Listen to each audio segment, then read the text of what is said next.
I'm presenting the award for the Outstanding Canadian Comic Book Achievement Award, and the nominees are, first, Chester Brown, for the author of Louis Riel, a comic strip biography for bringing attention to Canadian history as well as for raising cultural awareness of the graphic novel. And again, I just have to briefly say that that's presuming that we're talking that the place has a culture, which of course, being from the United States, it's like I started to come up here and bash in my own country, but I don't get to do it much down there, especially being around a lot of Republicans.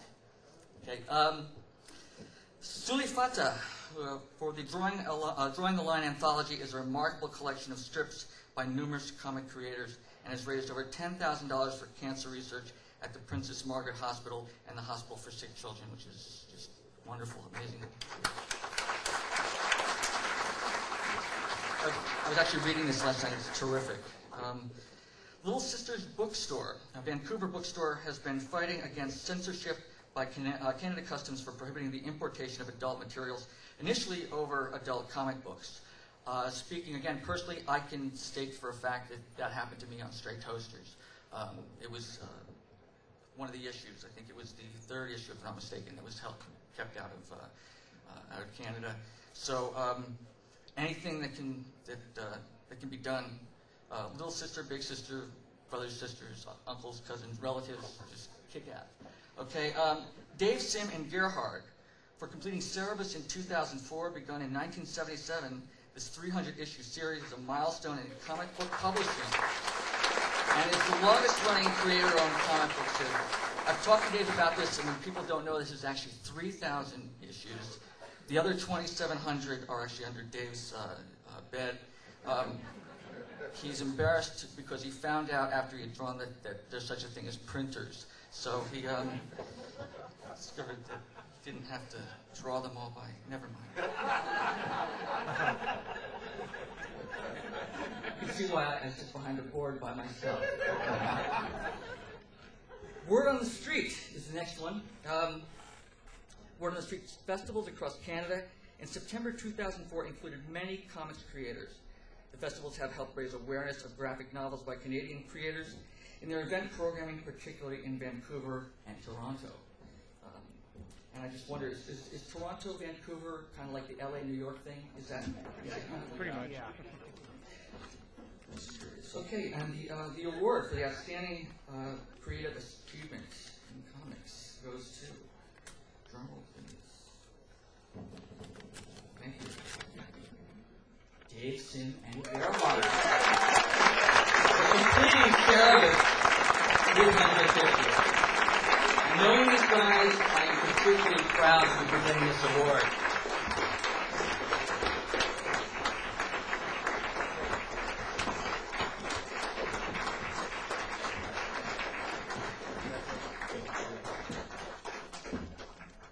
First of all, I'd like to explain Bill's punchline.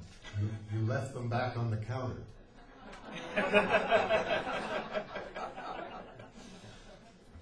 Well, I don't think I could do any better than to say thank you to Gerhard for all of his tireless work on the book for the last 20 years of the run. And I think I can't do any better than to quote Jerry Robinson and say, "Oh gosh." And I guess the other thing I'd say is, welcome home, Joe.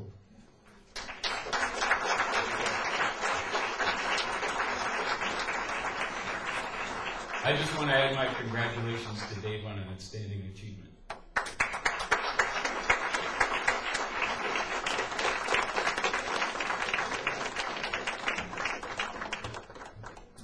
All right, we're coming to another of the Hall of Fame awards, and the presenter is Gerhard Lazare. Lazare, thank you. Why don't you come on up now, again, so people can say hello. Gerald began as an artist at the age of 16 in the 40s, and during the war years he was rendering the early black and white comics that became known as the Canadian Whites. He wanted really just to draw well and to communicate stories to young readers.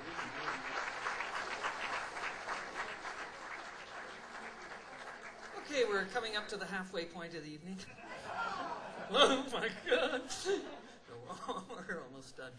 All right, we have another Hall of Fame award, and this one, well, I won't say who it's for, but I will introduce Blake Bell. He's the author of I Have to Live with This Guy, which explores the lives of wives and spouses and significant others of the comic book creators from way back the 1930s all the way up to the present. And he's finished the introduction to DC Comics Captain Atom Archives and the Steve Ditko Marvel Visionaries reprint volume. And now Blake is currently working on his forthcoming book for Fantagraphics entitled Steve Ditko, The Mysterious Traveler. Would you welcome, please, Blake Bell? There he is. Oh, he's got to walk.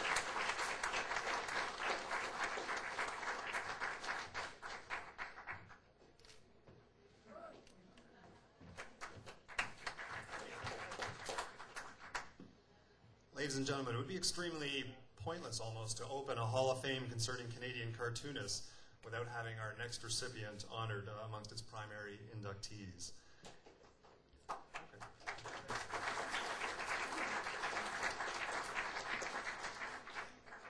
Harold L. Foster was born in Halifax, Nova Scotia in August of 1892. And 28 years later, he was riding his bicycle 1,000 miles from Winnipeg, Manitoba to Chicago in 1921 to attend the Chicago Art Institute.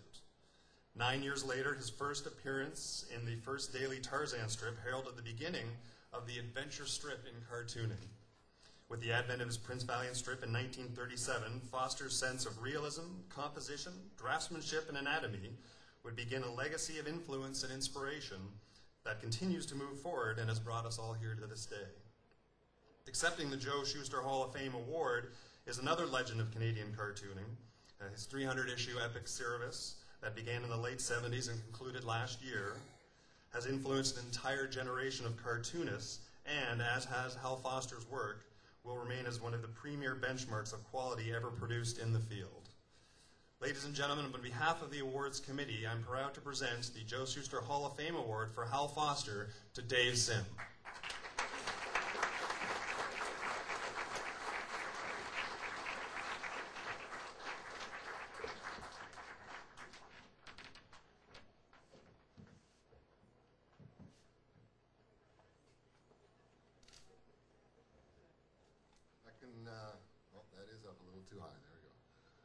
I can safely say that I've never felt so gratified, so humbled, and so intimidated simultaneously as when the author of Hal Foster, Prince of Illustrators, father of the adventure strip, Mr. Brian M. Kane of Columbus, Ohio, left me a phone message saying that the Foster family had asked that I accept this posthumously awarded Shuster Hall of Fame plaque on their behalf. From the time he began work on the Tarzan newspaper strip in 1929 to when he retired from his beloved Sunday page landmark, Prince Valiant, in 1971, Hal Foster has been universally hailed in our field as one of the tripartite deans of cartoon realism, alongside Alex Raymond of Flash Gordon and Rip Kirby, and Milt Caniff of Terry and the Pirates and Steve Canyon. Each generation of comic strip and later comic book artists have credited Hal Foster with being a primary influence on their own works.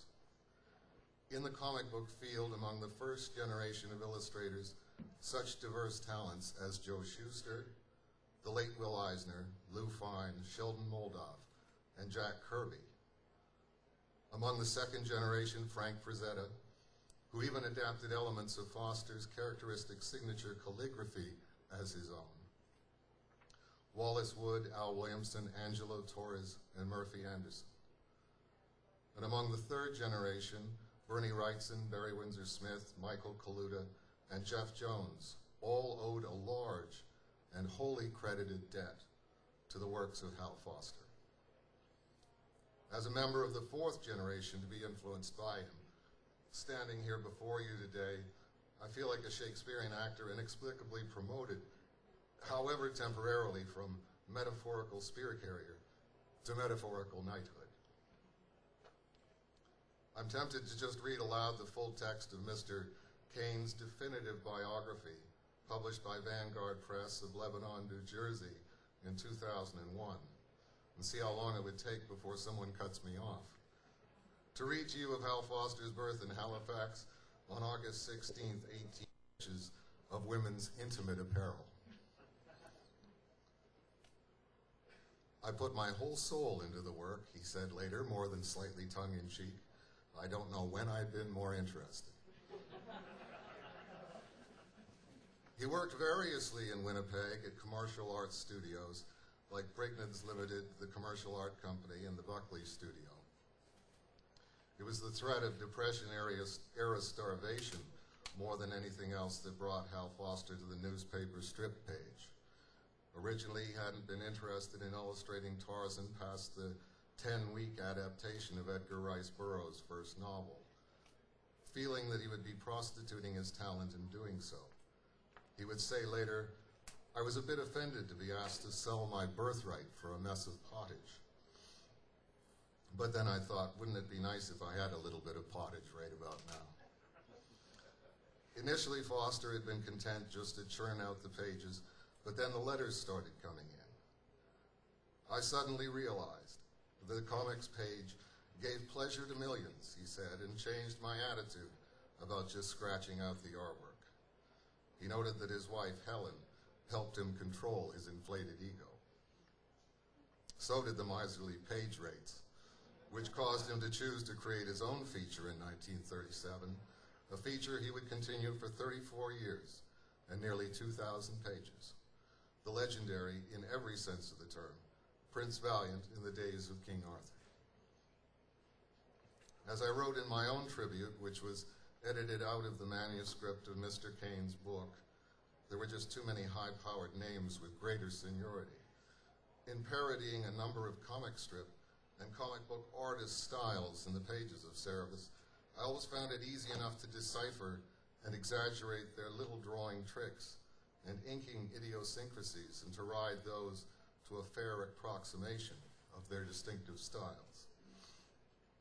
That worked fine until I introduced a Prince Valiant parody, Lord Silverspoon, into the storyline. I soon discovered, as so many before me had discovered, that there were no tricks or obscurant idiosyncrasies to the work of Hal Foster.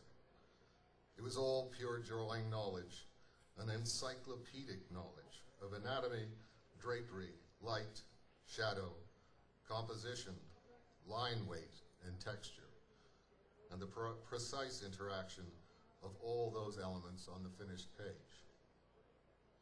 As his longtime letterer, Charles F. Armstrong, wrote of Foster's determination to enter into a formal program of study when he was already a successful illustrator. It meant his giving up vacations, nights, Saturdays, and holidays to the drawing and observation of bones, muscles, and nerves. And believe me, this is work that is tedious, boring, and time-consuming.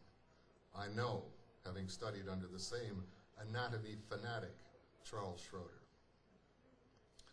Having already exceeded the universally agreed upon limits of the duration of an acceptance speech, an exceptional circumstance which I hope you will forgive in light of the accomplishments and wide-ranging influence of the award recipient, I'll conclude now by reiterating how pleased and delighted, humbled, and intimidated I am to accept this award on behalf of the Prince of Illustrators, the father of the adventure strip.